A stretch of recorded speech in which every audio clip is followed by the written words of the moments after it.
What would you do if a billionaire handed you an unlimited credit card for 3 days, no strings attached? Before I tell you this incredible story, drop a comment below. What city are you watching from?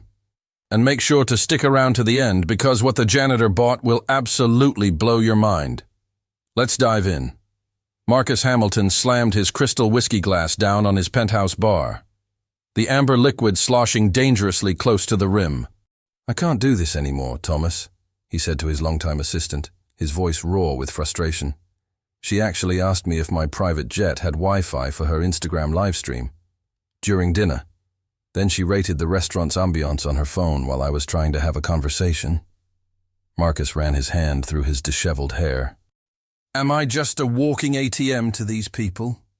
Thomas Chen, who'd been Marcus's right hand for nearly a decade, observed from his position by the floor-to-ceiling windows overlooking downtown Denver.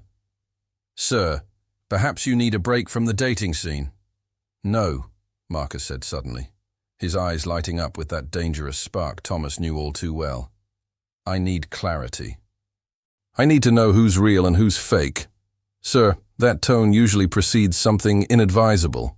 "I'm going to conduct an experiment," Marcus announced, standing up with renewed energy. "I'm giving unlimited credit cards to 4 women in my life. 3 days, no limits, no instructions. Let's see who they really are when they think no one's watching." Thomas raised an eyebrow. "That's ethically questionable, sir." "It's revealing," Marcus corrected. "I'll give one to Victoria, my ex who keeps accidentally running into me at charity galas. Then Rebecca, my executive assistant, who claims she's all about strategic thinking. Isabella, the socialite who's been not so subtly pursuing me for months." He paused, a small smile playing at his lips. "And Emma, the janitor. The one who threatened to throw my designer shoes out the window because I tracked mud through her freshly mopped floors." "Yes, that Emma." Thomas's eyes widened. "Sir, Emma once told you your coffee maker was pretentious to its face." "Exactly. She's the only person in my life who's never asked me for anything, never tried to impress me. She hums Broadway tunes while vacuuming at midnight and calls me Mr. Fancy Pants when she thinks I can't hear." "This could backfire spectacularly," Thomas warned. Marcus was already pulling out his phone. "Perhaps, but at least I'll finally know the truth." The next morning, Marcus's penthouse buzzed with unusual energy. 4 black envelopes sat on his marble counter, each containing a card that could change everything. Rebecca arrived first, punctual as always in her crisp business attire. "You wanted to see me, Mr. Hamilton?" "I have something for you," Marcus said, sliding the envelope across the counter. "Consider it a bonus for your excellent work." She opened it carefully, her eyes widening at the black titanium card inside. "Sir, this is yours for 3 days. No limits." Rebecca's professional mask slipped for just a moment, revealing something Marcus couldn't quite identify. "Thank you, sir. I'll use it wisely." Isabella swept in next, looking like she'd stepped out of a fashion magazine even at 9 in the morning. "Marcus, darling," she purred, air kissing his cheeks. A mysterious summons. How thrilling. When she saw the card, her perfectly painted lips curved into a smile. "Oh, Marcus, you do know how to surprise a girl." Victoria's reaction was more dramatic. "Marcus, is this your way of saying you want me back?" She clutched the card to her chest like a love letter. "It's a gift, Victoria. Nothing more." "We'll see about that," she said with a wink that made Marcus instantly regret including her. Emma was the last to arrive, and she came through the service entrance as usual, pushing her cleaning cart and wearing earbuds that were blasting something that sounded suspiciously like Hamilton. "Hey, Mr. Fancy Pants," she called out, not noticing the others had left. "Your fancy coffee maker is making that dying whale sound again." "Emma," Marcus said, approaching with the last envelope. "I have something for you." She pulled out one earbud and looked at the envelope suspiciously. Is this my walking papers? Because I told you, that stain on your Persian rug was already there when I started. It's a gift, a thank you for everything. Emma opened the envelope slowly, as if it might explode. When she saw the card, she nearly dropped it. Mr. Hamilton, is this real? Very real. It's yours for 3 days. Buy whatever you want. Whatever I want. She looked at him like he'd grown a second head. Did you hit your head? Do I need to call Thomas or an ambulance? I'm fine, Emma. Just enjoy it. She tucked the card into her pocket, shaking her head. Rich people are weird, she muttered, going back to her cart. Really, really weird. By noon, Thomas was monitoring the card activity on his tablet, providing Marcus with regular updates. Sir, the purchases have begun, he announced. Victoria just chartered a yacht for a surprise reunion party. She's already posted about it on social media with the hashtag #BackTogether. Marcus groaned. We're not back together. Rebecca has enrolled in 3 executive leadership courses and purchased what appears to be an entire new wardrobe from Saks. She's calling it Investing in Professional Development. And Isabella? She's hired an event planning team to organize what she's describing as the Ira social event of the season. The theme is Gilded Romance. Marcus sighed. All predictably transactional. What about Emma? Thomas scrolled through his tablet, frowning. Dollar Tree. She bought construction paper, glue sticks, and 300 popsicle sticks. Popsicle sticks. Also, 10 gallons of bubble solution and enough hot dogs to feed a small army. Marcus leaned forward, intrigued. What on earth is she planning? There's more, sir. She rented a bounce house and a cotton candy machine. Marcus stood up, pacing to the window. Thomas, find out what she's up to. Discreetly. 2 days into the experiment, Marcus couldn't stand the mystery any longer. Thomas had tracked Emma's purchases to an address in a modest neighborhood on the outskirts of Denver, St. Catherine's Children's Home. Marcus parked his most inconspicuous car across the street and watched as Emma unloaded supplies from a rented van. She wore old jeans and a t-shirt that said "World's Okayest Adult," her hair pulled back in a messy ponytail. Children began pouring out of the building, surrounding her with excited shouts.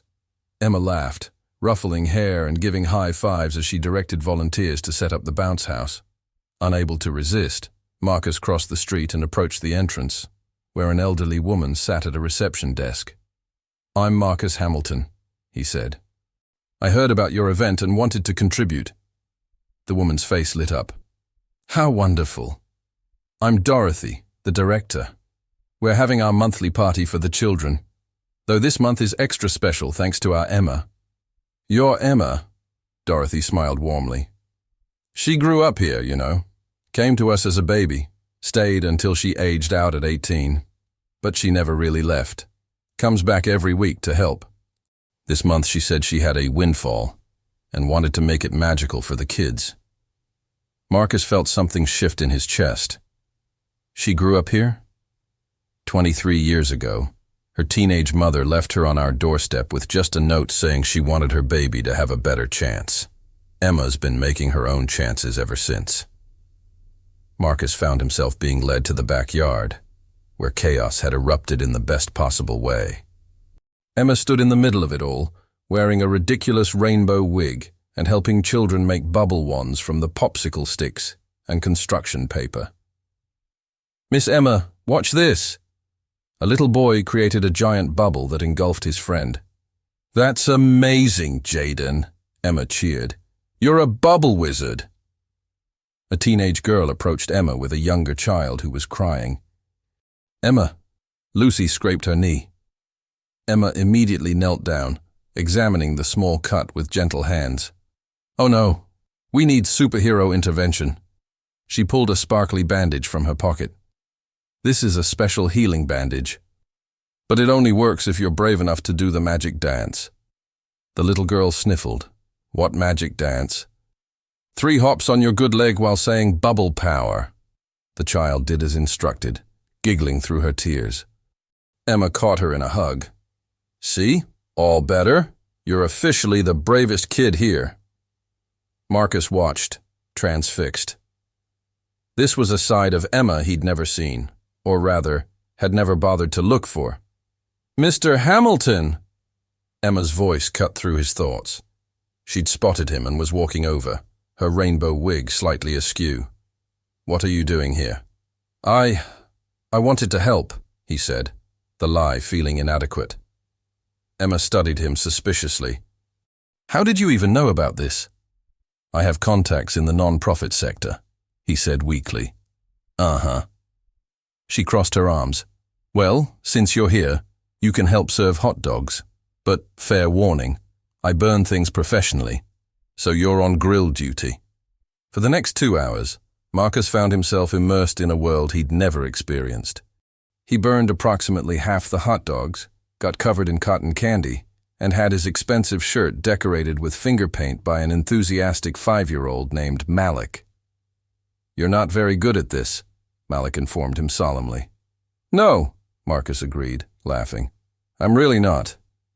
"It's okay," the boy said, patting his arm. "Miss Emma says everyone's good at different things. What are you good at?" Marcus thought about it.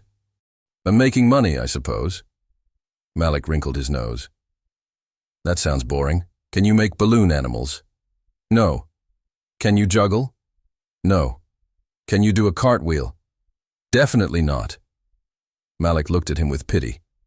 "Miss Emma better teach you something cool then."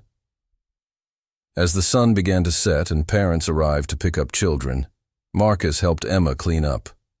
They worked in comfortable silence, collecting abandoned juice boxes and deflating the bounce house. "And why didn't you ever tell me?" Marcus finally asked. Emma paused in her sweeping. "Tell you what, about growing up here, about coming back to help." She shrugged. "Why would I? It's not like we have heart-to-heart conversations while I'm scrubbing your bathroom, Mr. Fancy Pants. My name is Marcus." "I know your name," Emma said softly. But keeping that distance made it easier. Easier. To remember my place. You're the billionaire in the penthouse. I'm the girl who cleans it. Our worlds intersect for exactly 8 hours a week, and that's how it should be.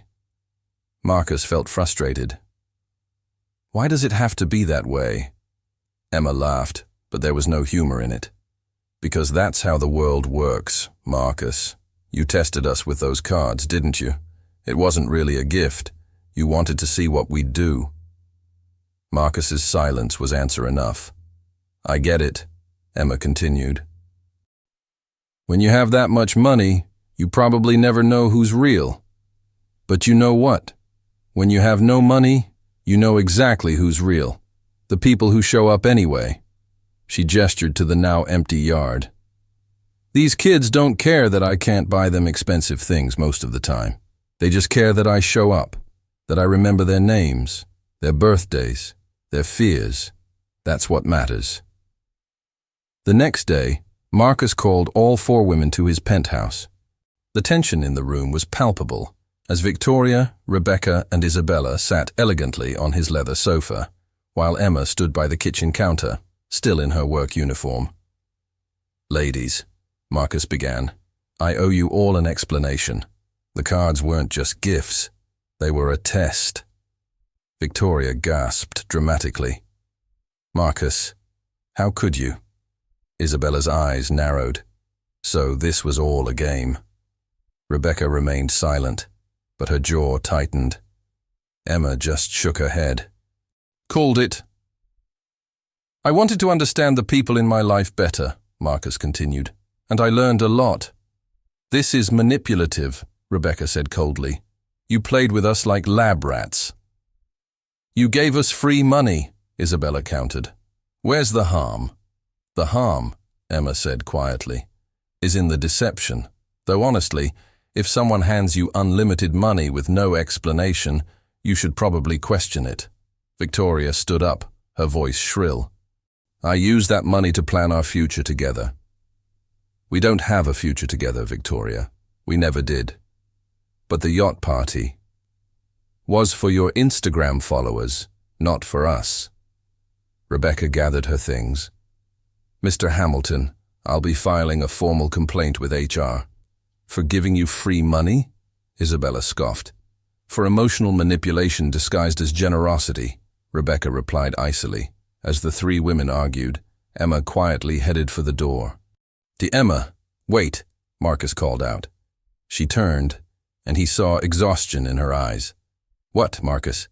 You want to announce how I passed your test? How I'm the only genuine one?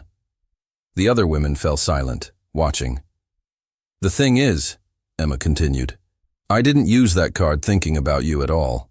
I used it thinking about those kids. So if you're looking for validation that someone cares about you for you, you're not going to find it here. I barely know you. All I know is that you make too much noise in the morning, you can't cook to save your life, and you leave your shoes everywhere like you're marking territory. Victoria smirked. The janitor certainly has opinions. Emma turned to her.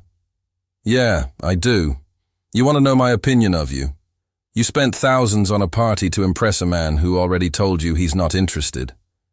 That's not romantic. It's sad. How dare you? And you, Emma looked at Rebecca, bought a whole new wardrobe to look more successful instead of actually being more successful. Those courses you enrolled in, you'll never finish them. We both know it. Rebecca's face flushed. And Isabella, Emma continued, planning a gala for gilded romance. Could you be more transparent about trying to trap him into a public relationship? At least we have ambition, Isabella shot back. What do you have? A mop and a minimum wage job? I have integrity, Emma said simply, and kids who love me. And the ability to sleep at night knowing I've never pretended to be something I'm not. She looked at Marcus one last time. Your test revealed a lot, Mr. Hamilton. But not about us. About you. You're so paranoid about people using you that you've forgotten how to trust anyone. That's not wisdom, it's tragedy. Emma walked out, leaving silence in her wake. For the next week, Marcus's penthouse felt empty. Not just quiet, empty. Thomas tried to hire a temporary replacement for Emma, but Marcus sent them all away. Sir, Thomas said on day 8, you need to either apologize to Emma or hire someone else. The penthouse is starting to look like a bachelor pad from a bad sitcom. Marcus stood in his kitchen, staring at the coffee maker Emma had called pretentious. She'd been right. Everything in his life was pretentious, from his cars to his clothes to his relationships. Thomas, I need to fix this. Finally, what's your plan? I'm going to St. Catherine's. He found Emma there, as he knew he would, helping with homework tutoring. She was sitting with a group of teenagers, explaining algebra with patience he'd never seen in any teacher. The trick, she was saying, is to think of X like a mystery box. You're just figuring out what's inside. Miss Emma, one of the teens said, you should have been a teacher. Nah, Emma replied. Teachers need degrees. I just need to care. She noticed Marcus in the doorway, but continued with the lesson. Only after the students dispersed did she acknowledge him. Let me guess, she said, not looking up from the papers she was organizing. You're here to offer me money for the children's home. Make a grand gesture to prove you're not the bad guy. No, Marcus said. I'm here to apologize, and to offer you your job back. Emma finally looked at him. Why would I want to work for someone who doesn't trust me? Because I was wrong. Completely. Utterly wrong. And because... Marcus struggled for words. Because my penthouse isn't a home without you humming show tunes badly. I hum beautifully, Emma protested. You really don't. They both smiled slightly. Marcus, Emma said, using his first name deliberately, you hurt me. Not because of the test, but because when you found out the truth, you still made it about you. About finding someone who cared about you. You're right. I know I am. The question is, what are you going to do about it? Marcus sat down across from her. I want to fund this place properly. New equipment, more staff, College funds for the kids. That's nice, and I want to do it anonymously. No press, no recognition, just help. Emma studied him. Why? Because you were right. The people who show up when there's nothing in it for them, those are the real ones. I want to be real, Emma. For the first time in my life, I want to be real. Emma did return to work, but things were different.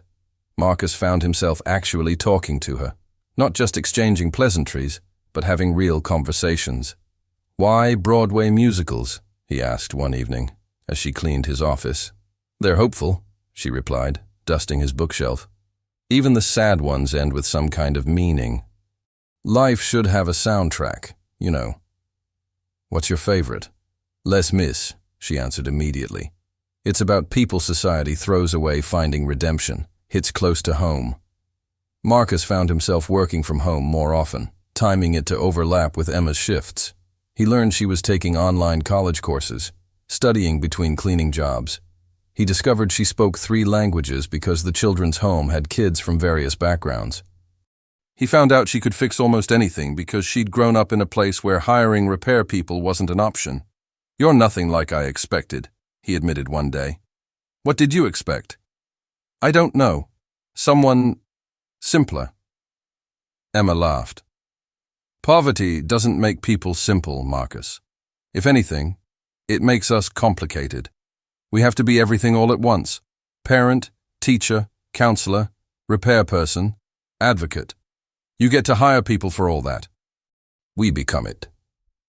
6 weeks after the test, Marcus found Emma on his terrace during her break, looking out at the city lights. Penny for your thoughts? He offered. They're worth at least a nickel, she replied, but she was smiling. Emma, can I ask you something? Shoot. If you could have anything, what would it be? She thought about it. A guarantee that every kid at St. Catherine's gets a real chance. College, trade school, whatever they want. A future that isn't determined by their past. That's not for you. That's for them. They are me, Emma said simply. Every one of those kids is me 15 years ago, wondering if anyone will ever see them as more than a charity case. Marcus moved closer. I see you. Do you? Or do you see what you want to see? The noble poor girl with a heart of gold.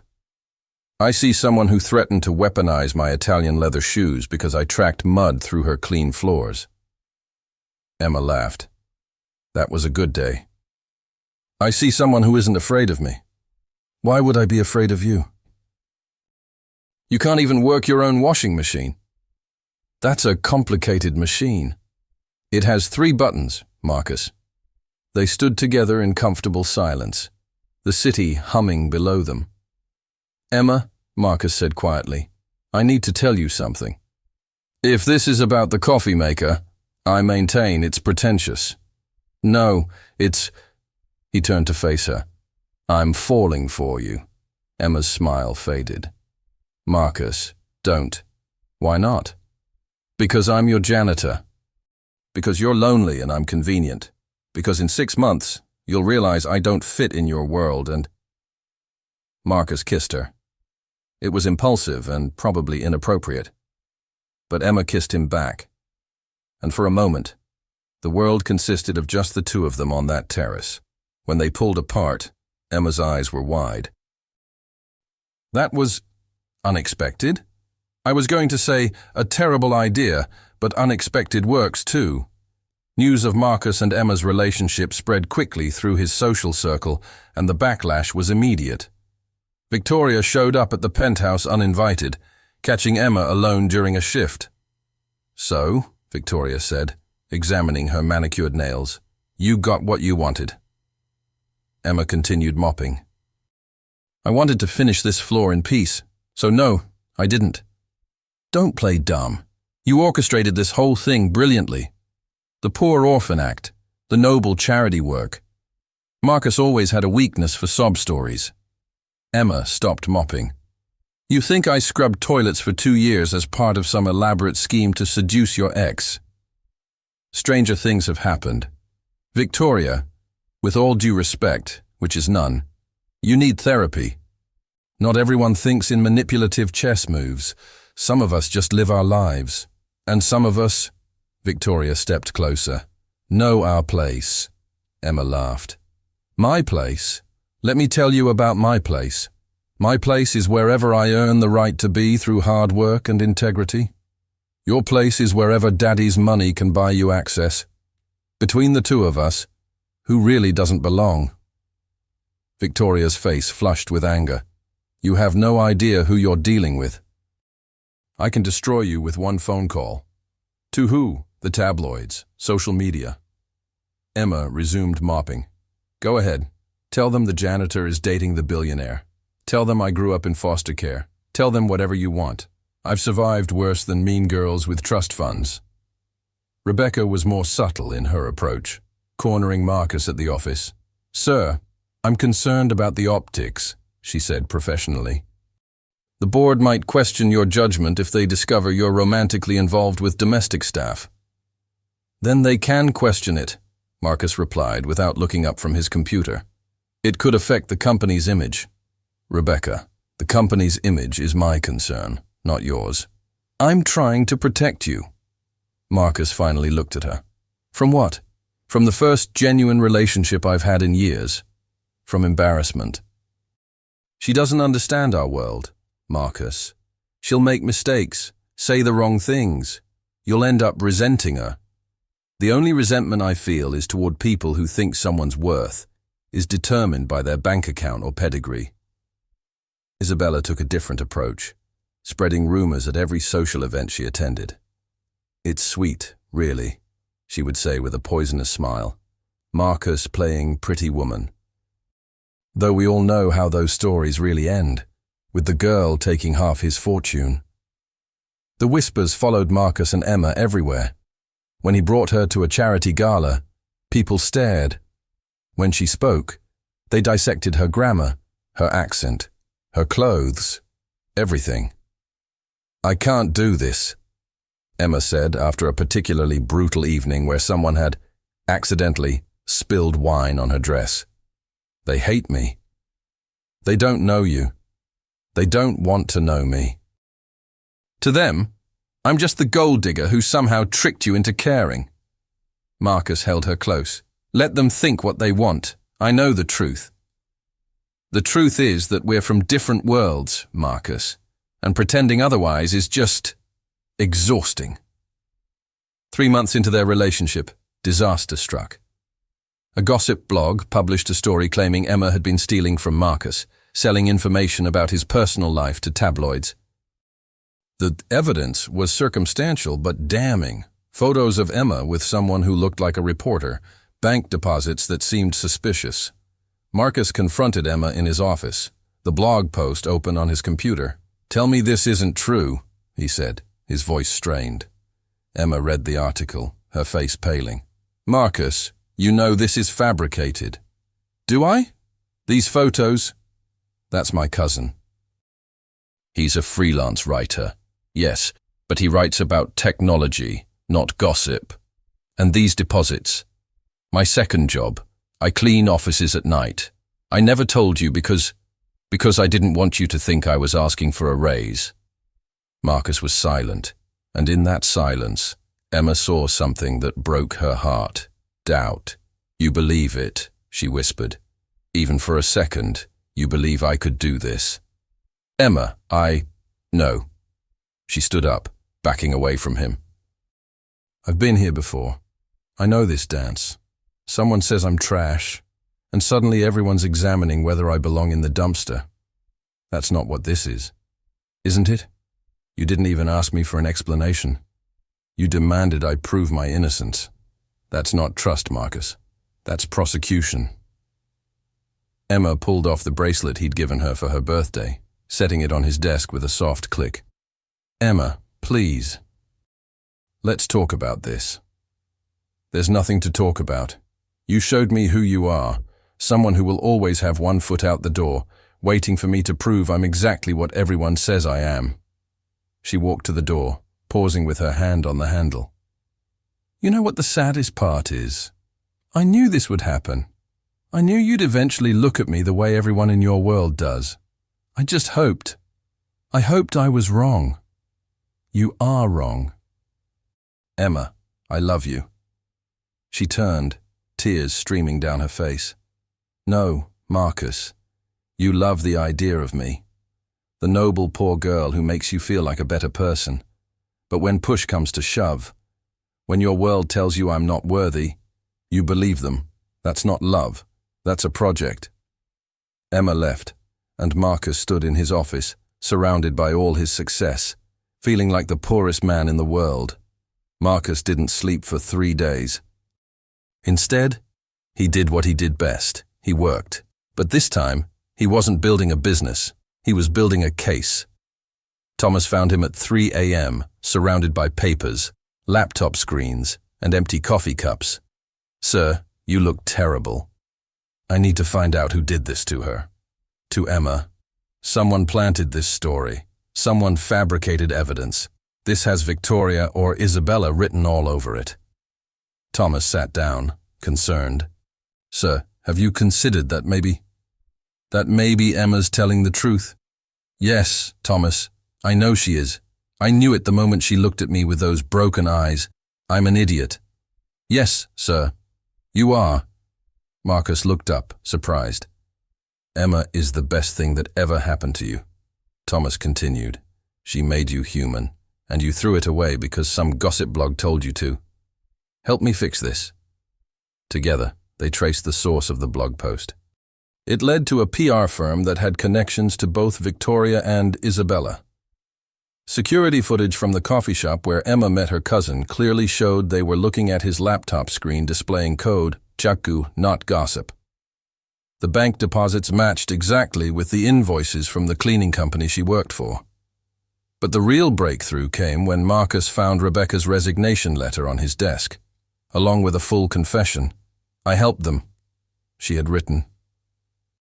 Victoria promised me a position at her father's company, and I was tired of being just an assistant.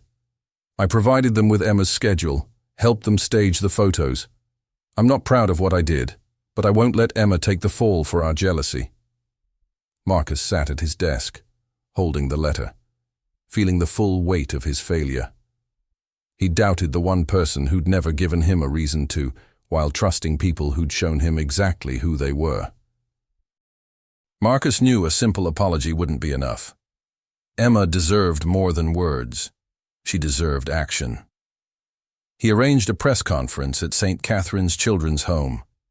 Media outlets were intrigued by the billionaire's unusual choice of venue. Emma, who was inside helping with lunch, had no idea what was happening until Dorothy pulled her to a window. You need to see this, Dorothy said.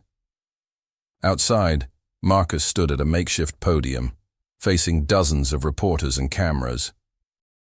Behind him, a banner read, The Emma Foundation. Ladies and gentlemen, Marcus began, his voice carrying clearly through the speakers, I'm here to set the record straight about several things.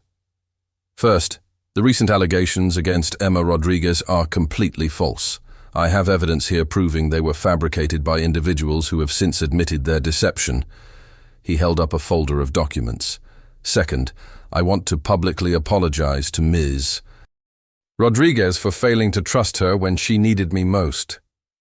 She has shown more integrity in her 28 years than I have in my 35. Emma's hands flew to her mouth.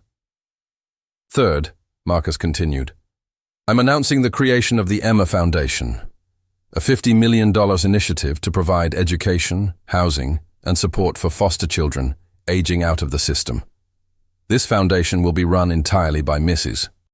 Rodriguez, if she'll accept the position. Reporters began shouting questions, but Marcus held up his hand. I'm not finished. Fourth, and most importantly, I need to say something directly to Emma. He looked straight at the building, somehow finding the window where she stood. Emma Rodriguez, you were right. I was so afraid of being used that I forgot how to trust. You showed me what real love looks like. It's showing up every week to help kids who have nothing to give you back. It's threatening to throw someone's pretentious shoes out the window when they track mud through your clean floors. It's choosing to see the best in someone even when they've shown you their worst. Emma was crying now, Dorothy's arm around her shoulders. I failed you, Marcus said, his voice breaking slightly. I let my fear matter more than your truth. And if you never forgive me, I'll understand, but I'll spend the rest of my life trying to earn the trust I should have given freely. He paused, then added, Also, you were right about the coffee maker. It's incredibly pretentious. I'm donating it to charity. A ripple of laughter went through the crowd. Marcus stepped away from the podium and walked toward the building entrance. The media followed, but security held them back. Emma met him at the door. $50 million, she said, tears streaming down her face. It's not enough, but it's a start. Marcus, I can't. You can. You're the only person I trust to do it right. You trust me. Completely, utterly, probably stupidly, considering you might actually throw my shoes out the window. Emma laughed through her tears. I did throw them out. Last week. They're in the dumpster behind the building. Those were $3,000 Italian leather. Emma silenced him with a kiss. The crowd erupted in cheers and camera flashes, but neither of them cared. When they pulled apart, Emma said, If we do this, if I forgive you, things have to be different. Different how? No more tests, no more doubts. When the world tells you I don't belong, you tell the world to go to hell. Deal. And I want to keep my cleaning job. Emma, you'll be running a foundation, and I'll still need to clean. It keeps me grounded, reminds me where I came from. Then you can clean my penthouse for free, since I'll be paying your foundation salary. Nice try. Fancy pants. You still pay full rate. 1 year later, the Emma Foundation had helped over 200 foster children transition to independent living. Emma split her time between the foundation office and Marcus's penthouse, though now she spent more nights there as his fiancée than as his cleaning lady. You know, she said one morning, making breakfast while Marcus attempted to help, I never thought I'd be engaged to someone who can't crack an egg properly. It's harder than it looks, Marcus protested, fishing shell pieces out of the bowl. It's literally the easiest cooking task that exists, says the woman who burned water last week. That was an accident, and water can't actually burn. The pot would disagree. They'd found their rhythm, banter and burns, literally and figuratively.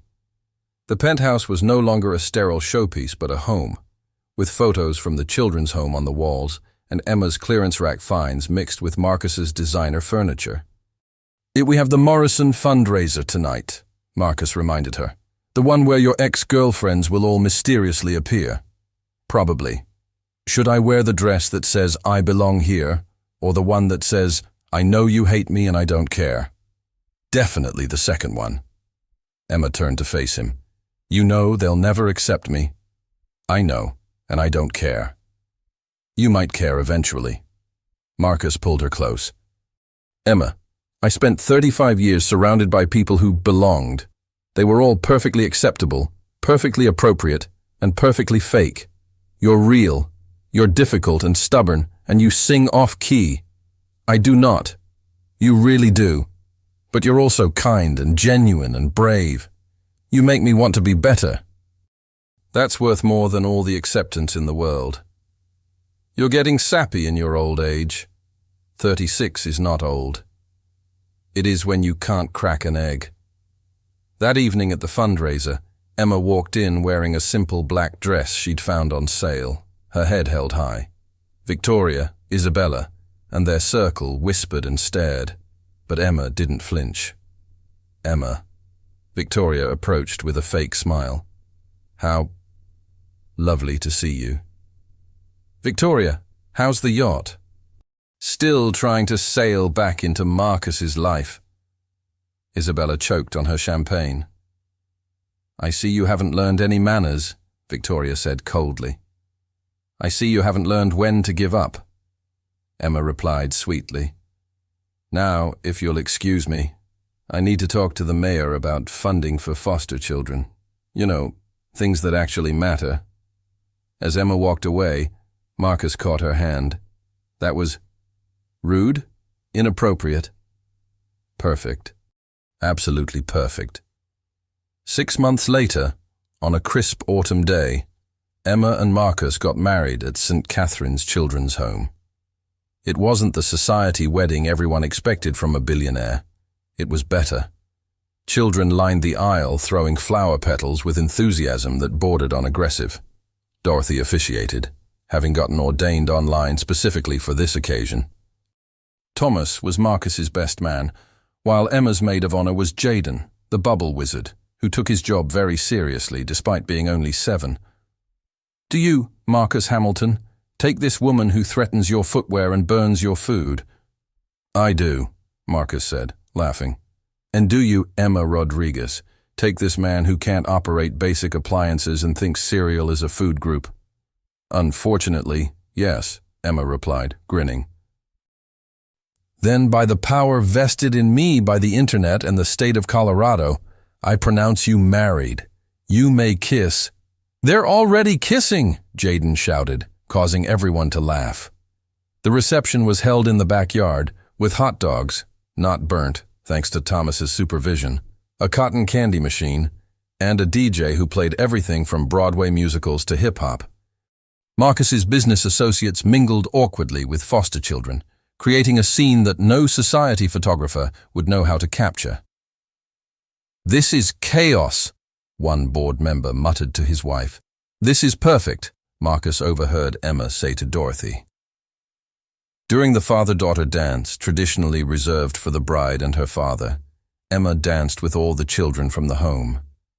Marcus watched from the side, his heart full. She's remarkable, Rebecca said, approaching him. She'd returned after her confession, working now for the foundation as Emma's assistant. She is. You know you saved each other, right? Marcus looked at Rebecca, surprised by the insight. You saved her from a life of struggle, Rebecca continued. And she saved you from a life without meaning. As the sun set and the party wound down, Marcus found Emma sitting on the same bench where they'd had their first real conversation a year ago. No regrets? He asked, sitting beside her. Only one. His heart skipped. What? I should have thrown your shoes out the window sooner. Would have saved us both some time. Marcus laughed, pulling her close. I love you, Mrs. Hamilton. I love you too, Mr. Fancy Pants. 5 years later. The Hamilton penthouse was unrecognizable. Toys littered the living room floor, finger paintings decorated the refrigerator, and the sound of children's laughter echoed through halls that had once known only silence. Daddy, Mama's burning breakfast again. 4-year-old Sophie called out, her dark curls bouncing as she ran to find Marcus. I am not burning it, Emma protested from the kitchen. It's caramelizing. That's what you said last time, 7-year-old Luis pointed out. He was their first adoption from St. Catherine's, a brilliant boy who'd been in the system since he was 2. Marcus entered the kitchen to find smoke beginning to fill the air and Emma frantically waving a dish towel at the detector. Everyone out, he announced. Emergency breakfast protocol activated. Cereal! The kids cheered. We're raising them wrong, Emma said, but she was smiling. We're raising them happy, Marcus corrected. Their family had grown in unexpected ways. In addition to Luis and Sophie, they fostered teenagers transitioning out of the system, giving them a stable home while they found their footing. The penthouse had been transformed from a symbol of isolated wealth to a beacon of chaotic love. The Emma Foundation had expanded nationally, with offices in 12 cities. Emma still insisted on being hands-on, visiting each location personally, always with at least one child in tow. You have a board meeting in an hour, Emma reminded Marcus as they corralled the children toward the breakfast table. And you have a cleaning shift right after, he teased. She'd kept her word. Once a week, Emma still cleaned the penthouse, though now it was more about teaching the kids responsibility than actual cleaning. And it's important they see me work, she'd explained. They need to know that no honest job is beneath anyone. Victoria had married a senator and moved to DC, finally finding someone who appreciated her social climbing. Isabella had her own reality show about planning elaborate parties for the ultra-wealthy. Neither had spoken to Marcus in years, which suited everyone fine. "Mama," Sophie said, syrup dripping down her chin, "tell us the story about how you met Daddy." "Again," Louise groaned. "We've heard it a million times." "Once upon a time," Emma began anyway, "there was a very silly rich man who didn't know how to use his own washing machine." "That's not how the story goes," Marcus protested. "Shh, I'm telling it. And this silly man decided to test people with magic credit cards." "They weren't magic," Louise corrected. "They were unlimited, which is economically impossible and probably illegal." "Do you want to tell the story?" Emma asked. "No, keep going," Sophie demanded. "So the silly man gave cards to 4 ladies, but only one of them, the beautiful, talented, incredibly smart cleaning lady." "Now you're just making things up," Marcus laughed. "Only she used the money for good, buying supplies for children who needed them." And the silly man was so impressed that he fell madly in love with her. "And then they kissed," Sophie shouted. "Eventually," Emma agreed, after the silly man apologized for being very, very silly. "And then they lived happily ever after?" Sophie asked. Emma looked around their messy kitchen, at Luis explaining compound interest to his stuffed dinosaur, at Sophie wearing more syrup than she'd eaten, at Marcus in his $1,000 suit with jam on his tie, at the life they'd built from trust and burnt breakfasts and unconditional love. "No, baby," she said. "They lived happily ever after doesn't even begin to cover it." Marcus reached over and took her hand, the one wearing a simple band next to a modest engagement ring. She'd insisted anything flashy would get caught in the mop bucket. "Best investment I ever made," he murmured. "Giving me that credit card?" "No, trusting the woman who threatened my shoes." "Those really were ugly shoes," Emma said. "Then they were designer. Designer ugly is still ugly." As they bickered playfully, Sophie and Luis exchanged knowing looks. This was their normal. Parents who teased each other relentlessly but loved each other fiercely. A home that was messy but warm. A family built not on blood but on choice. Outside, Denver was waking up, the city moving in its usual rhythm of ambition and achievement. But inside the Hamilton penthouse, success was measured differently, in children's laughter, in second chances, in burnt breakfasts that somehow tasted perfect. Marcus had once tested 4 women to find out who truly cared. What he discovered was that the greatest wealth wasn't in bank accounts or social status. It was in finding someone who saw past your pretentious coffee maker to the person you could become, someone who loved you enough to throw your ugly shoes out the window. And Emma, she'd learned that sometimes fairy tales do come true. They just come with burnt food, boardrooms, and billionaires who can't crack eggs properly. But that, she decided, as Sophie climbed into her lap, and Luis explained to Marcus why his business model needed updating, was exactly what happily ever after looked like. Later that evening, after the kids were asleep, Marcus found Emma on their terrace, the same spot where they'd shared their first kiss years ago. "Penny for your thoughts?" he asked, wrapping his arms around her from behind. "Remember when you asked me what I'd want if I could have anything? You said you wanted every kid at St. Catherine's to get a real chance. Look at us now," she said, gesturing toward the children's rooms. "We're giving them that chance." "We are." Marcus: "Yeah. Thank you. For what?" "For the credit card. It changed everything." "No," Marcus said, turning her to face him. "You changed everything. The card was just plastic." "You turned it into magic. That's really cheesy. You love it. I love you.